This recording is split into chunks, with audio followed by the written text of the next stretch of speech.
Another day and another adventure, and today I'm in the deep dark forests of Perthshire in search of a castle which is almost 1,000 years old. Visited by both Scottish and English royalty, it was captured by the English at the end of the 13th century until they had an unexpected visitor by the name of Sir William Wallace. You're not going to want to miss this. My God, this place is incredible. And walking in the footsteps of Scottish and English royalty. And this is almost 1,000 years old. So welcome to Perthshire in the autumn. And before we head to Kinclaven Castle, this is the spectacular Meikleour beech hedge. This is the longest and tallest beech hedge in the world. Over 100 feet tall and half a kilometre in length. And incredibly, it was planted in 1745. The hedge was planted as a boundary for the Meikleour estate at the request of Jean Mercer and her husband Robert Murray. The men who planted it went off to fight for Bonnie Prince Charlie in 1745, and they fought at Culloden the following April in 1746, where they were all killed. And it's said that the hedge grows towards the heavens in memory of the men who planted it. The biggest problem that you've got when you come here is parking, because there is none really. The nearest is a little lay-by just by the beech hedge. It's only big enough for about 5 cars, and you've got to walk on the road.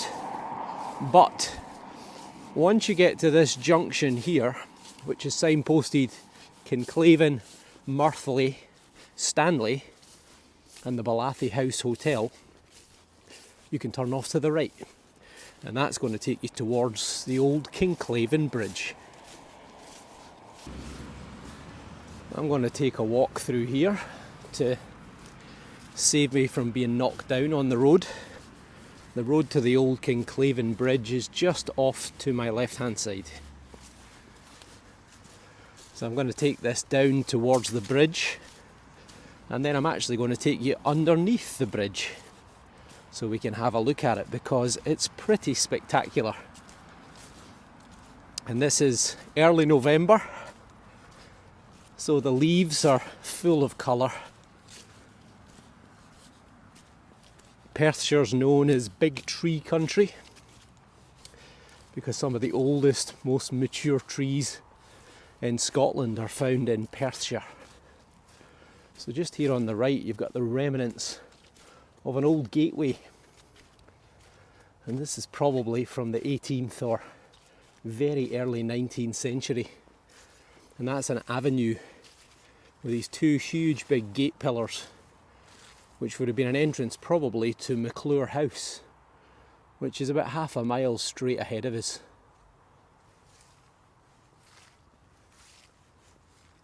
But you can see it's lined with these beautiful trees, sycamores and beech and lime trees. And look at the colours. It's a beautiful time of year to explore Scotland.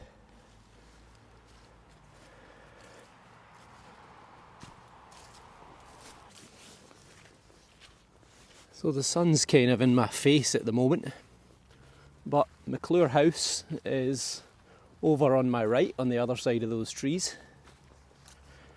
Meikleour House dates in its present form from about 1678, but it's been remodelled in the 18th and the 19th centuries as well. And the likelihood is that there was probably a house there in the medieval period, back in the 13 or even 1400s. And the lands have been owned by the Mercer family since 1363.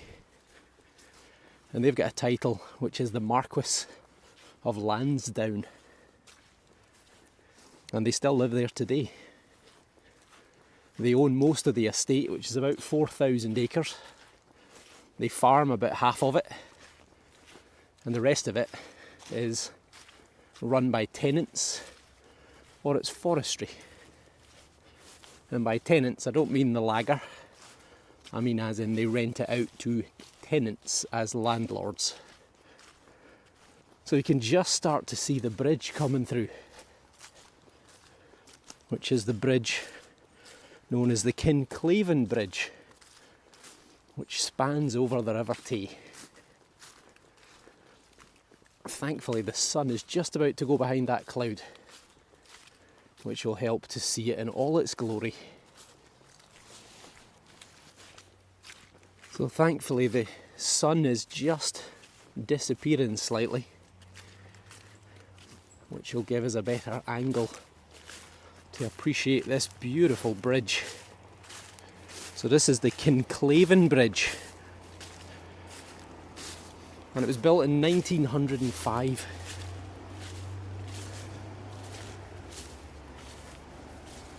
And until it was built, the only way to get across the river here was by a ferry. And look at that for a view. Spectacular. Absolutely stunning. So that is the River Tay. And this beautiful bridge of 6 arches, as I say, was built in 1905. I'm going to pass underneath it to give you a view from the other side without the sun being in our eyes. But look how peaceful it seems. And as I say, all the beautiful colours of the trees. Stunning.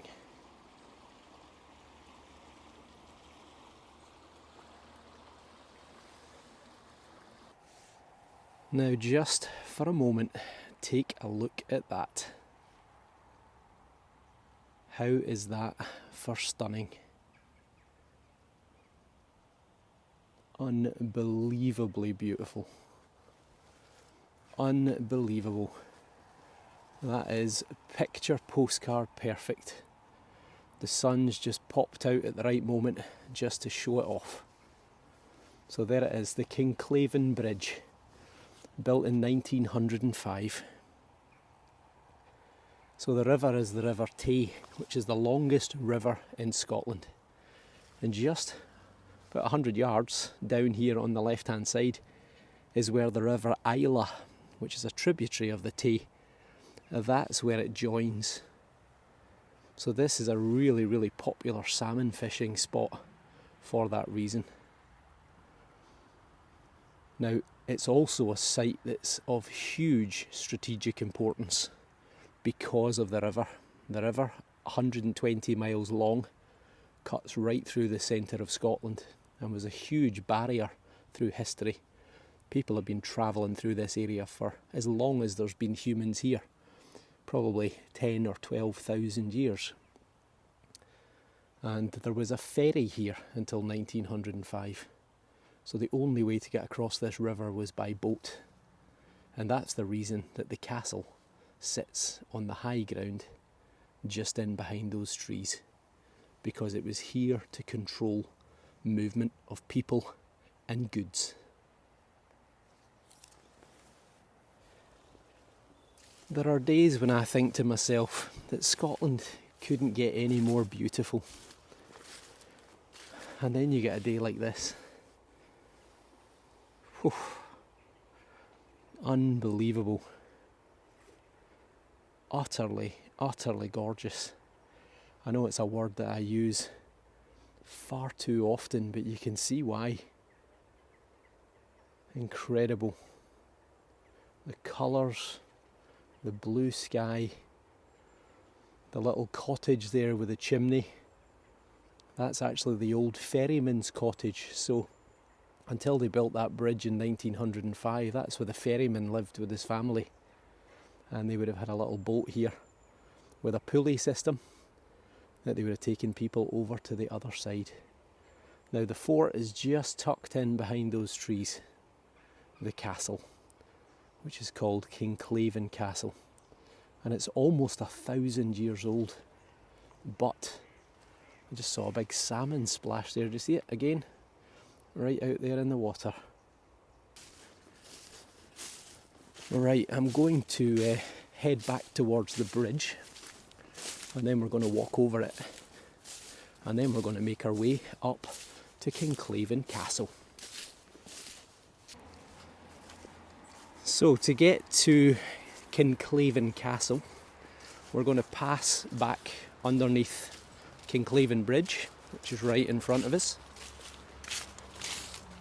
And when we go underneath this archway, we're going to turn to the right hand side, and there's a little set of steps which is going to take us up onto the bridge and onto the road. But you have to be very careful because there is no pavement, so don't be taking any risks and be very careful of cars.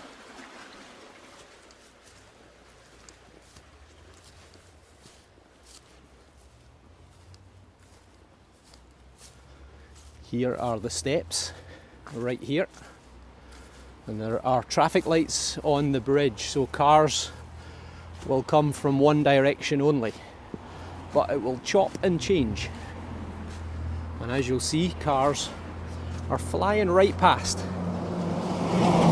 so don't jump out onto the road. As I mentioned, use caution. There is a very tight little strip just at the side of the road, and if a car comes, tuck right into the edge as close as you can get, and more importantly, enjoy the scenery. Look at that. Honestly, it's like a work of art. It really is. Now, as you come off the bridge on the opposite shore, you will spot that there's a massive car park, and you would think, well, why don't I just park my car there? And the reason is it's private. That's the old ferryman's house that I mentioned earlier on, and that's Meikleour Fishing, so they own the salmon fishing rights here, and the car park is private, so do not, under any circumstances, park there. Now, it's also the most dangerous stretch of road because there's a very tight bend up ahead of me and there's no pavement, so be very careful, very, very careful. And I'm going to fast forward this little bit without any audio just to show you where you jump into the woods to get to the castle.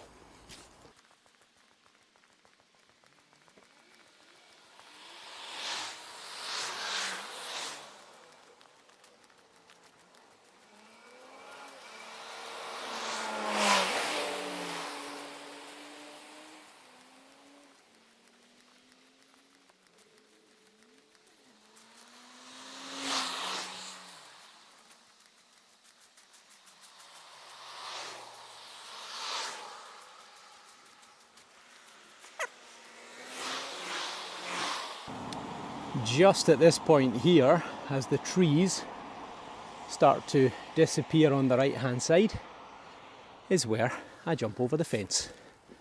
There's no barbed wire, and from here we start to make a little walk.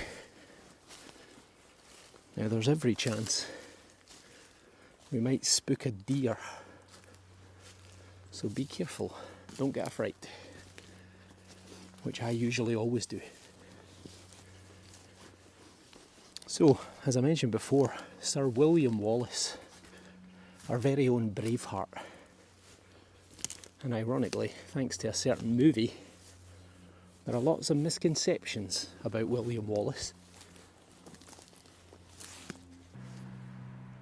The first major misconception is that he wasn't Braveheart.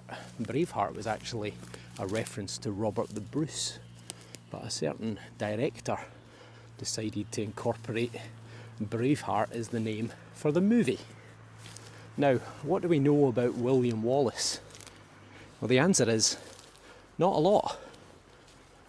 Thanks to Edward I, most of Scotland's documentation was stolen in the late 12th and early 13th century. But what we do know is William Wallace was almost certainly the son of a man called Alan Wallace, who was minor nobility in Scotland.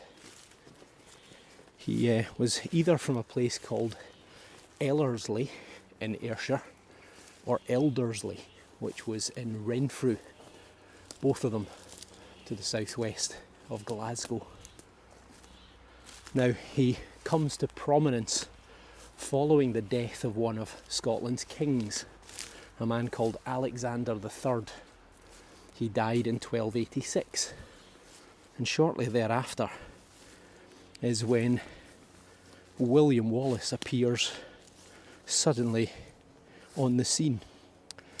In May of 1297, he kills an English high sheriff, the Sheriff of Lanark. In May 1297, a man called William de Heselrigg. And he then begins a rebellion against English rule. Now, in June of 1297, William Wallace raids Scone, which was the ancient crowning place of the kings of Scotland. And shortly thereafter, he pursues knights on horseback from Perth, some 15 miles south of where we currently are, all the way to their castle. The castle here at Kinclaven. Now, Kinclaven was actually originally a Scottish castle. It was built under the rule of a king of Scotland called Malcolm Canmore, and he ruled from 1057 until 1093. But during what were called the first the first Scottish Wars of Independence against the English seized many castles in Scotland, including this one. Now you can almost just see the castle through the trees in the distance. So this is a castle. Not only was it visited by William Wallace, Sir William Wallace, but Scottish kings and queens, and even a king of England called Edward I, Longshanks, all stayed here. So it's got a huge amount of history.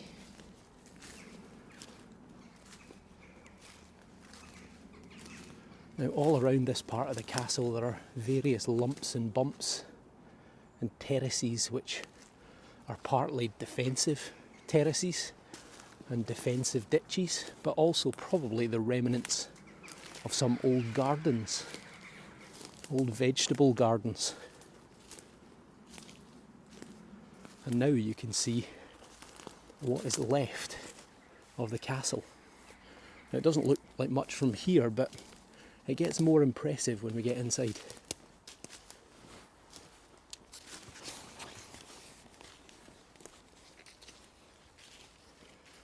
I just love the way that it literally grows out of the forest. It's been overtaken by moss and lichen and trees and vegetation, but it is over 900 years old. So this would have been the entrance straight in front of us. We know from written records that there was a drawbridge. So there would have been a ditch here, and then a drawbridge which has taken you through into the main castle itself.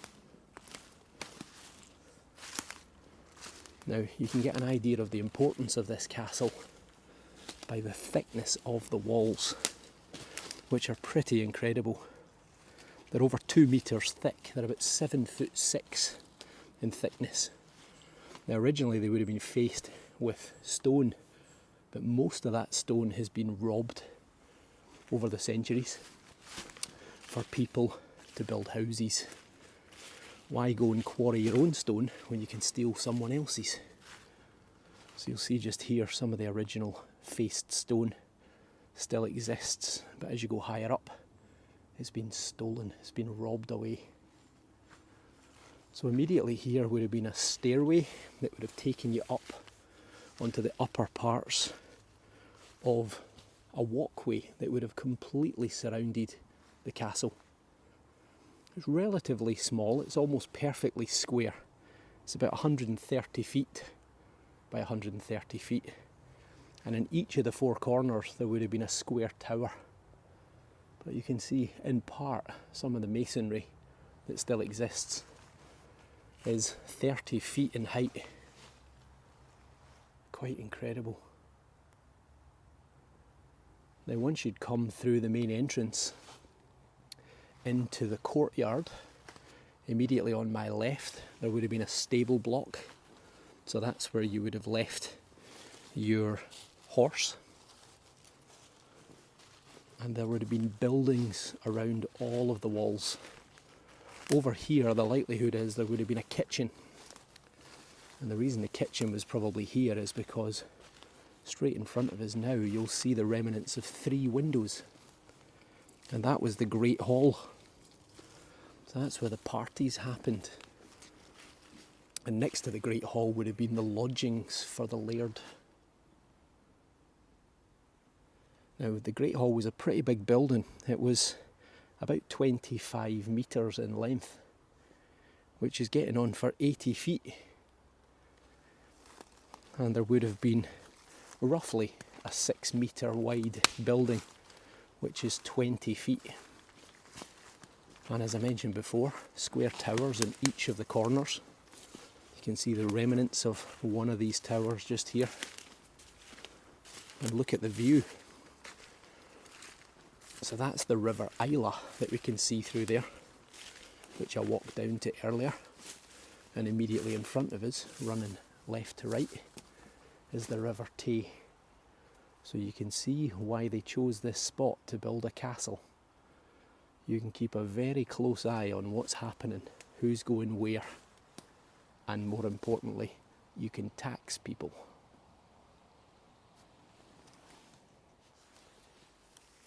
So this would have been the Great Hall just here. Again, you can see those big windows, 3 big windows off to my left hand side. Now we know that lots of royalty stood here and lived here and stayed here in the days of old. Now the suspicion is that in its present form this castle was built around about 1215, but it was built on the site of an earlier castle, as I mentioned before, which is from the middle of the 11th century. And the reason it was rebuilt seems to be because of rising issues with England, and also the fact that a fort at Perth was badly damaged by flooding in 1209. Now Alexander II orders the rebuild and the refortification of this castle around about 1215, and he actually stayed here on 2 occasions that we know of as well, in February and March of 1248. And the reason we know he stayed here is because we've got the written records of the wine order, because he had a huge amount of alcohol delivered on both occasions ahead of his arrival. Now we also know that in 1296 the English captured the castle, and Edward I Longshanks would have stayed in this very building. Fast forward a year, and that's when William Wallace comes to visit. And at the time, it's believed there were around about 30 English knights based here, but there were also women and children. And once William Wallace managed to get inside the castle, he slaughtered everyone. One thing about William Wallace was he did not like the English, and he took no prisoners. Now there is a little doorway just over here, which is called the postern, also known as a sally port. So this is original from around about 1215, and this would have been the secret way in and out of the castle. Postern gate was literally the back door, so this is where you could sneak in and out without anyone spotting. So there would have been a doorway right where I'm standing. There would have been a further doorway here. that would be where the door was, and there's a little window immediately on the left, so you can look to see who's here. Now you imagine this all overgrown with ivy and moss. It would almost be invisible. And the purpose of this door was to get in and out the castle without people seeing you. It was a way that if the castle was under attack at the front door, you could escape. But there's also a saying in military terms, which is to sally forth. And the word sally forth is a military term to basically attack your enemy. And it gets its name from this little door, a sally port. So when your attackers are round the corner, attacking the main entrance, which is the weak spot, you send a small amount of soldiers out of this sally port. They sneak around the side of the castle and they attack your attackers when they least expect it. So that's where the phrase to sally forth comes from. But it's a fairly spectacular castle that almost no one visits. Very few people know about, but is steeped in history. This is us back to the main entrance again,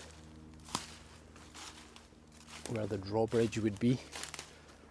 And it doesn't take a lot of imagination to imagine this in its heyday. From over here again you get views over the bridge at Kinclaven that we passed over.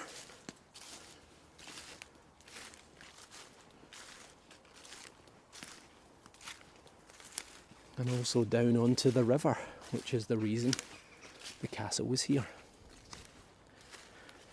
So why is the castle in ruin? Well, William Wallace, after he captured the castle from the English in 1297, he killed everyone, and then he stayed here for 7 days demolishing the castle so it couldn't be reused by the English. But we had something called the Second Wars of Independence, and that's when England re-invaded in the 1320s. And the English, Edward III was the king by that time. He instructs soldiers to rebuild, refortify this castle, and that's exactly what they do. However, in 1336, the Scots recapture the castle, and over the following centuries, following decades, they reinforce, they rebuild, until eventually it's not really required. And in 1488, the castle and the lands pass to a man called the Duke of Montrose. And then Mary, Queen of Scots, she passes the castle and the lands onto a lady called Elizabeth Chalmers. And it seems that at that point the castle falls into disuse and disrepair, and it's been a ruin ever since. But what a story it's got to tell. And in these autumn colours, it is pretty spectacular. What a view.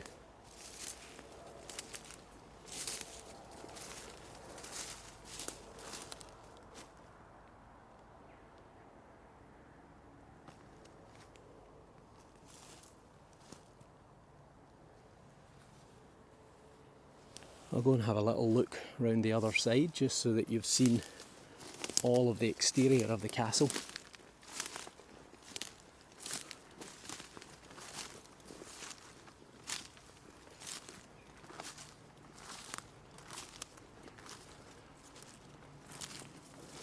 So again, you get that vantage point over the river crossing. You can also see this rectangular terrace directly below me here, this flat terrace of land.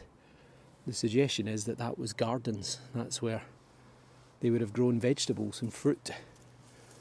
And in actual fact, a lot of the trees that are in the courtyard growing in here, these are all fruit trees. These are fruit trees, probably seeded from hundreds and hundreds of years ago. Again, you can see the footprint of where the square tower would have been, which has been completely destroyed.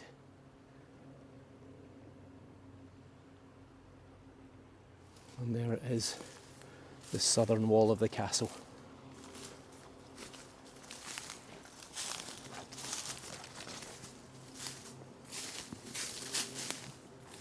And the three big windows of the Great Hall.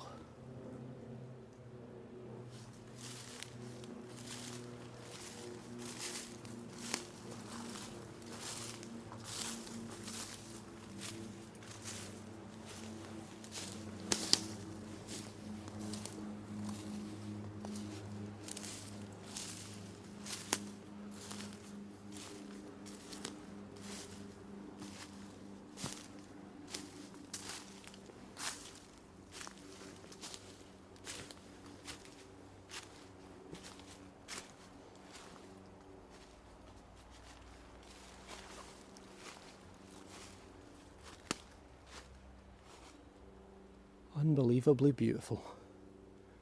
It really is. I just love the way that nature has taken over.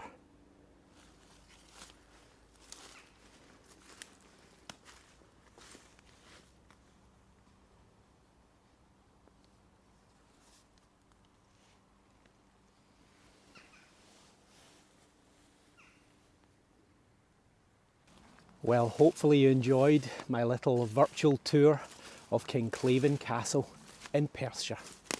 If you like what you see and you're not already subscribed, then please hit that button. And hopefully I'll see you all on my next virtual tour. Take care and thanks for watching.